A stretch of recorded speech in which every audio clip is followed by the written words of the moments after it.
সাদাকাল্লাহুল আলিয়্যুল আযীম। সকল প্রশংসার মালিককে আল্লাহ, সেই মহান রবের প্রশংসা করি যিনি আমাদের মালিক, হায়াতের মালিক, মৃত্যুর মালিক, রিজিকের বন্দোবস্তকারী, আসমান জমিনের সার্বভৌমত্বের অধিকারী, যিনি আরশের উপর সুমহান প্রতিষ্ঠিত, সকল কর্মের বিধায়ক, সকল বিষয়ের পরিচালক। সেই মহান রবের প্রশংসা করি যিনি তাঁর দেওয়া হেদায়েতের বাণী আল কোরআনের 93 নম্বর সূরাতুদ দুহা এর প্রথম থেকে আজকের এই দার্সে আমাদেরকে বসার তৌফিক দান করেছেন। সেজন্য রব্বুল আলামিনের প্রশংসা করে অন্তরের অন্তঃস্থল থেকে কালিমাতুশ শুকরিয়া আদায় করে বলুন আলহামদুলিল্লাহ। দুরুদ ও সালাম বিশ্বনবী, মানবতার আলোর দিশারি, রাহমাতাল লিল আলামিন, খাতামুন নবিয়্যিন, যার পরবর্তীতে আর কোনো নবীর আগমন নেই, সে নবীর উপর দুরুদ ও সালাম পড়ি বলুন সাল্লাল্লাহু আলা নবিয়্যিল উম্মি ওয়া আলিহি ওয়া সাল্লাম। আমরা আজকে সূরাতুদ দুহা থেকে পড়ব। সূরাতুদ দুহা, দুহা শব্দটার অর্থ হচ্ছে, এর আগেও আমরা পড়েছি যে দিনটা সেটা যখন প্রকাশিত হয়, আলোময় হয়, আলোকিত হয়, আমাদের যখন সূর্য উঠে যায় পরিপূর্ণভাবে, পুরো আলোকিত হয়ে যায়, এই সময়টাকে বলা হয় দুহা। তো এই সময় রাসূলুল্লাহ সালাতুদ দুহা নামাজ পড়তেন। আমাদের দেশে এটাকে সাজতের নামাজ বলে। আল্লাহ রব্বুল আলামিন সূরাতুদ দুহার প্রথমে বলেন ওয়াদ-দুহা, আলোর শপথ, আলোকিত দিনের শপথ, আলোকময় দিনের শপথ, পূর্বাহ্নের শপথ, দুপুরের পূর্বে যে আলোকময় সময়, সেই সময়ের শপথ।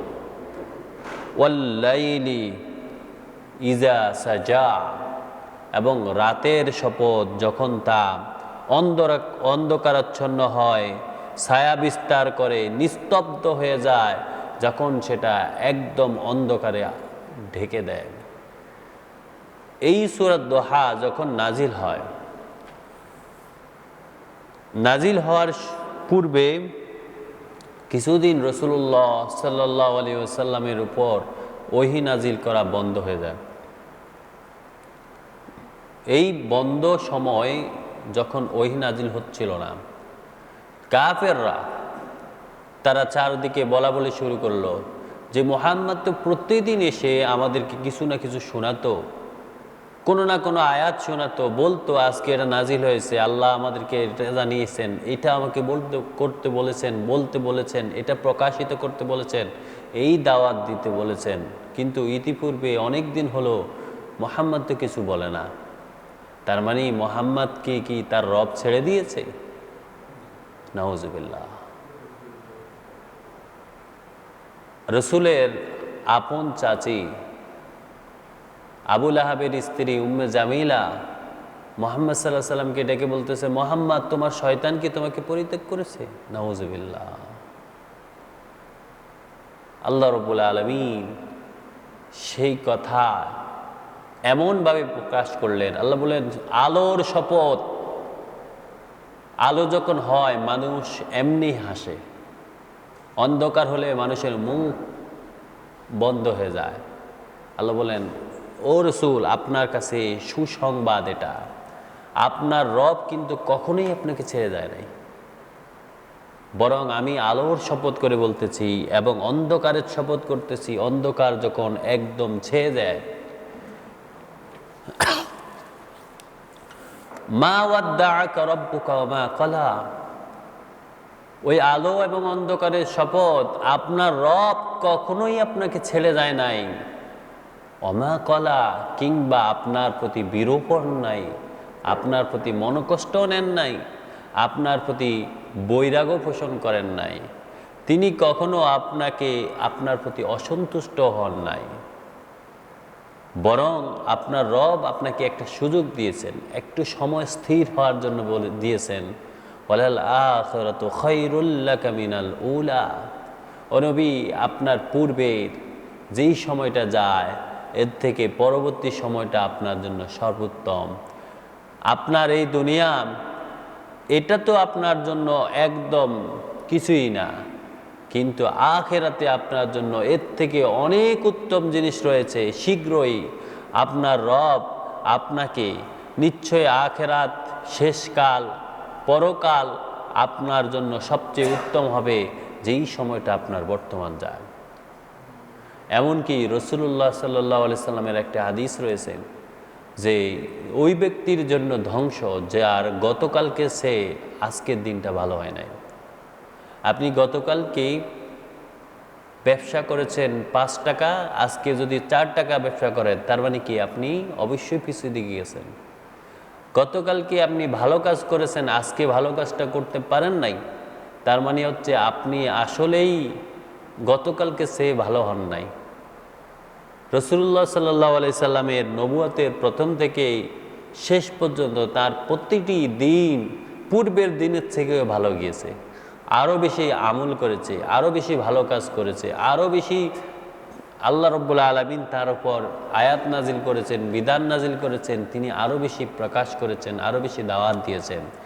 রাসূলুল্লাহকে আল্লাহ বলেন, ও রাসূল, আপনার আখিরাত, আপনার পরের সময়, আপনার পরবর্তী সময় কিন্তু আগের সময় থেকে ভালো।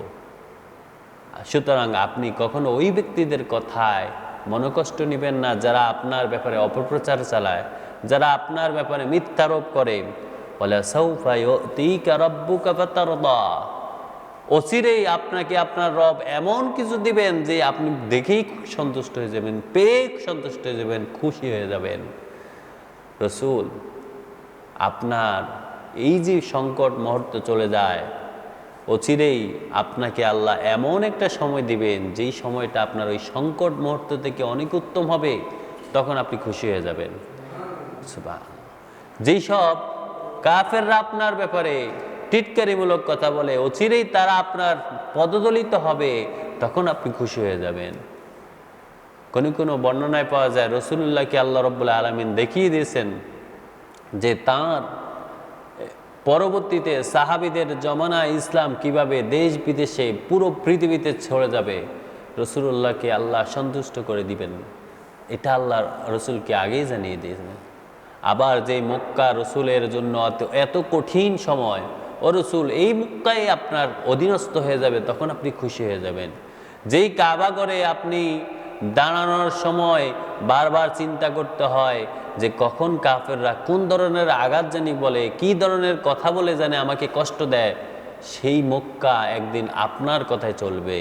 সুতরাং আপনি তাদের কথায় মনে কষ্ট নেবেন না। আমি আপনার জন্য আলো এবং অন্ধকারের শপথ করে বলতেছি, আপনার রব আপনাকে ছেড়ে দেয় নাই এবং আপনার প্রতি অসন্তুষ্ট হয় নাই, বরং আপনার পূর্বের সময় থেকে পরবর্তী সময় অত্যন্ত কল্যাণকর হবে। আর আপনাকে আল্লাহ এমন কিছু দিবেন যাতে আপনি সন্তুষ্ট হয়ে যাবেন। সুবহানাল্লাহ। এরপর আল্লাহ রাব্বুল আলামিন রসুলকে স্মরণ করে দিলেন, রসুল, আপনি মনোকষ্ট কিভাবে নিতে পারেন?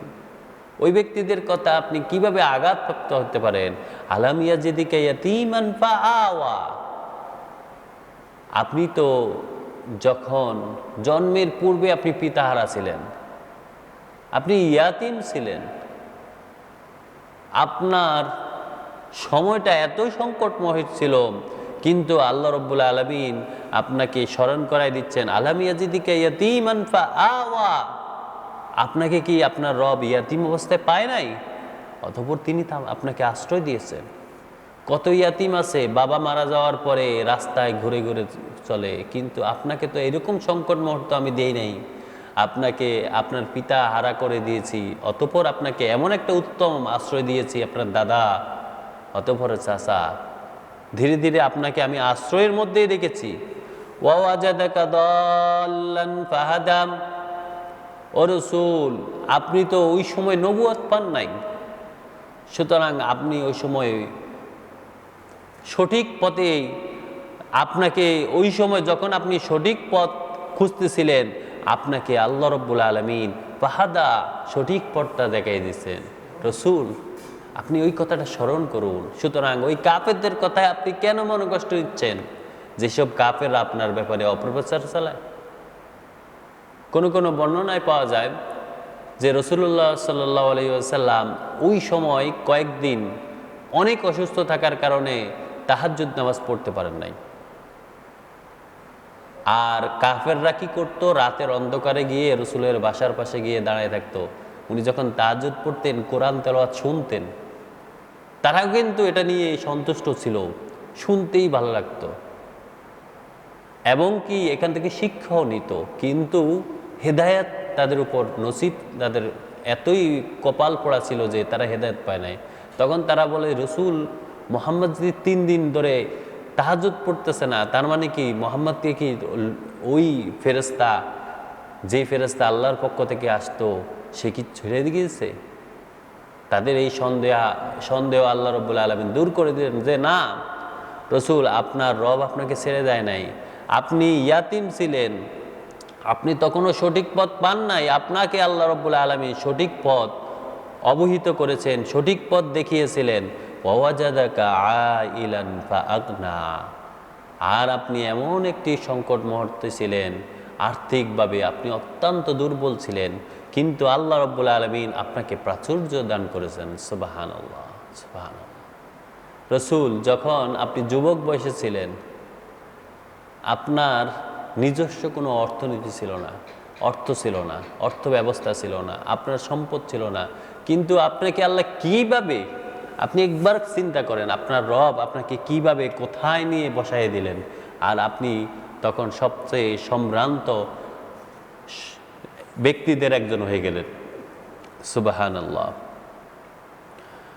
ফাআম্মাল ইয়াতীমা ফালা তাকহার, সুতরাং রাসূল, ওই কাফেররা তো ইয়াতিমদেরকে গলা ধাক্কা দেয়, খাবার দিতে উৎসাহ করে না, আপনি কিন্তু তাদের মতো হবেন না। ফাআম্মাল ইয়াতীমা ফালা তাকহার, সুতরাং ইয়াতিমদের সাথে আপনি কখনোই কঠোর ব্যবহার করবেন না। ওয়া আম্মাস সাইলা ফালা তানহার, যখন কোনো ভিক্ষুক, কোনো ব্যক্তি কোনো কিছু জানতে চায়, কোনো কিছু চায় আপনার কাছে, সাহায্য চায়, হাত বাড়িয়ে দেয়, আপনি কখনো তাদেরকে নিষেধ করবেন না। সাইল শব্দের অর্থ, এটা আরবি সাআলা থেকে এসেছে। সাআলা মানে প্রশ্ন করা, জিজ্ঞাসা করা, চাওয়া। আর যে ব্যক্তি চায় তাকে বলা হয় সাইল, প্রশ্নকারী, অথবা ভিক্ষুকও বলা হয়। আল্লাহ রাব্বুল আলামিন বলেন, ও রাসূল, যখন কেউ আপনার কাছে কোনো কিছু চায়, কখনো তাদেরকে নিষেধ করে দিবেন না।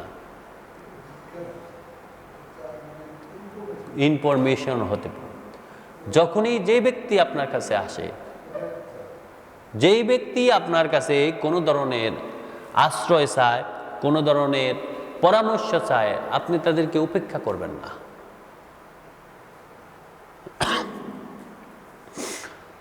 ওয়াম্মা বিনি'মাতি রাব্বিকা ফাহাদ্দিস, আর আপনার রব আপনার প্রতি যে নিয়ামত করেছেন, নবুয়ত দিয়েছেন, আপনার ঈমান দৃঢ় করেছেন, আপনাকে ওহী নাজিল করে কিতাব দিয়েছেন, সেই ফাহাদ্দিস, আপনি তা মানুষের কাছে প্রকাশ করেন, বর্ণনা করেন, মানুষকে জানান, বিধানটা মানুষদেরকে জানাইয়া দেন।